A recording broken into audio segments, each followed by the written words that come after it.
আমি ছোট ছিলাম, কিন্তু আমি যেটা শুনছি বড়দের কাছে, শুনে শুনে আমার কাছে মনে হয়েছে যে আমি মনে হয় চোখের সামনে সব কিছু দেখতেছি, এরকম একটা আমার অনুভূতি হয়েছে। মানে ওগুলো আমি অনেকবার শুনছি ছোটোবেলা, যে আমার এই বড় ভাই মেজো ভাই দুইজনই জ্যাকপটের সঙ্গে মানে অপারেশন জ্যাকপটে ছিল। তো ওই জ্যাকপট অপারেশনটা করতো ওনারা, ওই যে রাশিয়ান জাহাজ এসে যে অস্ত্র নিয়ে আসতো, টাইম বোমাগুলো নিয়ে আসতো। তো ওই রাশিয়ান জাহাজ না, ওইটা হচ্ছে যে পাকিস্তানি জাহাজ যে অস্ত্রগুলো নিয়ে আসতো জাহাজে করে।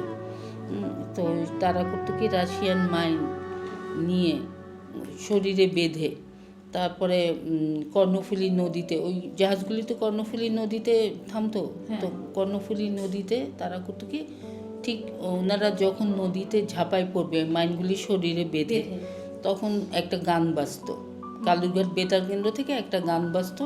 এই গানটা যতক্ষণ বাজবে, ওই গানটা বাজার মধ্যেই ঝাঁপাই পড়ে সাঁতার দিয়ে ওই জাহাজের মধ্যে মাইনগুলি ফিট করে আবার গানটা শেষ হওয়ার সঙ্গে সঙ্গে 7টায় পাড়ে চলে আসতে হতো। যদি ওই গানটার মাঝখানে পাড়ে চলে আসতে না পারে, তাহলে কিন্তু জীবন সংকট আর কি। বা ওই মানে মাইন্ডটার টাইমই ছিল ওই টাইমটা, ওই টাইমিং বেঁধে ওইভাবে করেই তারা, মানে খুবই রিস্কি অপারেশনের মধ্যে ছিল তারা, অপারেশন জ্যাকপটটা।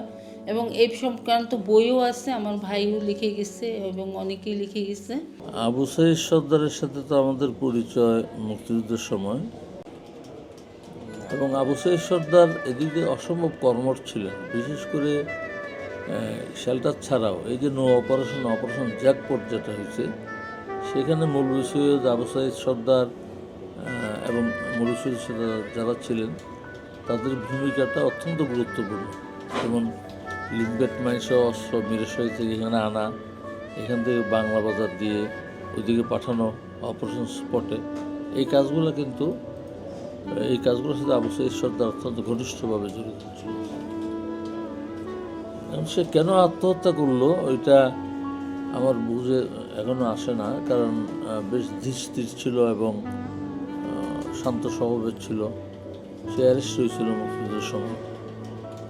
অ্যারেস্ট হলে পাকিস্তানের টর্চার কিন্তু তাকে দমাইতে পারেনি। এরপরে যতটুকু জানি আর কি, একে তো ক্যান্সার, ওরাল ক্যান্সার, খুব পেইনফুল ক্যান্সার, এটা খাইতে পারে না, করতে পারে না। এই জন্য জীবনের প্রতি তার একটা অনীহা চলে আসতে পারে।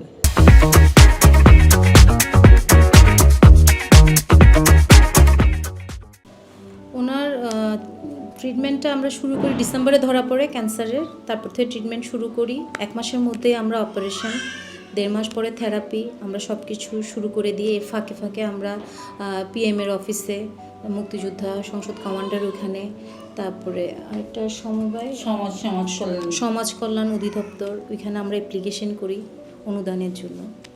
তো কোনোখান থেকে আমরা সাড়া পাইনি। এই কারণে প্রথম ধাপটা তো আমরা তো জানি যে এটা খুব এক্সপেন্সিভ ট্রিটমেন্টটা। তো আমরা চিন্তা করলাম যে এটা যেহেতু ব্যাক করবে, প্রথম ধাপ তো আমরা সেরে আসতেছি, সেকেন্ড ধাপ যাতে কোনো ধরনের কোনো সমস্যা না হয়। তো বেসিক্যালি উনি তো খুব আত্মসম্মানী লোক ছিলেন। উনি 75 বছর বয়সেও উনি জব করে ওনার কোনো ছেলে মেয়ের থেকে কোনো সাহায্য ছাড়া উনি সব কিছুই মেনটেন করেছেন। তো যার কারণে আমরা ওই ধরনের সরকারিভাবে আমরা কোনো সাহায্য পাইনি। হ্যাঁ, আমরা পরিবারের, আমার ফুফুরা, আমরা আত্মীয় স্বজন, আমরা ভাই বোন মিলে ওনার প্রথম ধাপটা যখন কমপ্লিট করি, উনি তারপরও সুস্থ হওয়ার পর ওনার অফিস যাওয়া, ওনার সব কিছুই উনি করছিলেন। হঠাৎ করে উনি ধরেন এই ডিসেম্বর থেকে উনি একটু ডিপ্রেসড হয়ে গিয়েছিলেন।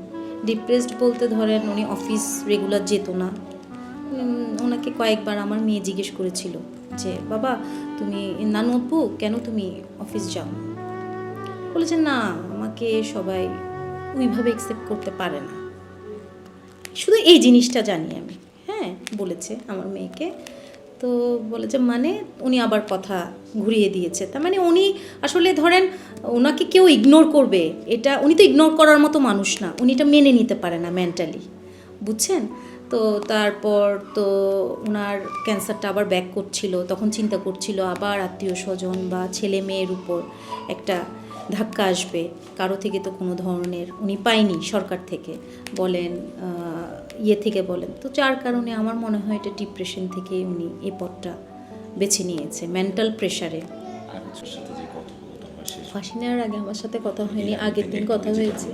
হ্যাঁ হ্যাঁ, কথা হয়েছে। তার মানে আমি কেমন আছি, কি করছি, তারপরে আমার মেয়ে বাইরে চলে যাওয়ার কথা, কি অবস্থা। উনি নর্মাল, ওনার মধ্যে আমি কোনো ধরনের কোনো কিছু দেখিনি। তখন বললো যে আমি এমনি মাঝে মধ্যে হাঁটতে বের হই। আমি বলছি তুমি রোডে কেন? আমি মাঝে মধ্যে বের হই, উনি এখানে মুদির দোকানে যায়, মাঝে মধ্যে ভালো লাগে না যে। তারপর আমি বললাম যে চলো আমার বাসায় চলো। বলছে না, আমি 3 তলা বেয়ে উঠলে ওই 3 তলা বেয়ে উঠতে পারবো না, আমাকে বলতেছে। তারপর মাথায় হাত টাত বুলাই দিল। তারপর বললো যে ভালো থাকিও, সুবহানাকে অবশ্যই তুমি এবার যেভাবে পারো বাইরে পাঠাবা, তুমি অন্যদিকে মন দিবা না। বারবার আমি মেয়ের কথা বলছিলাম।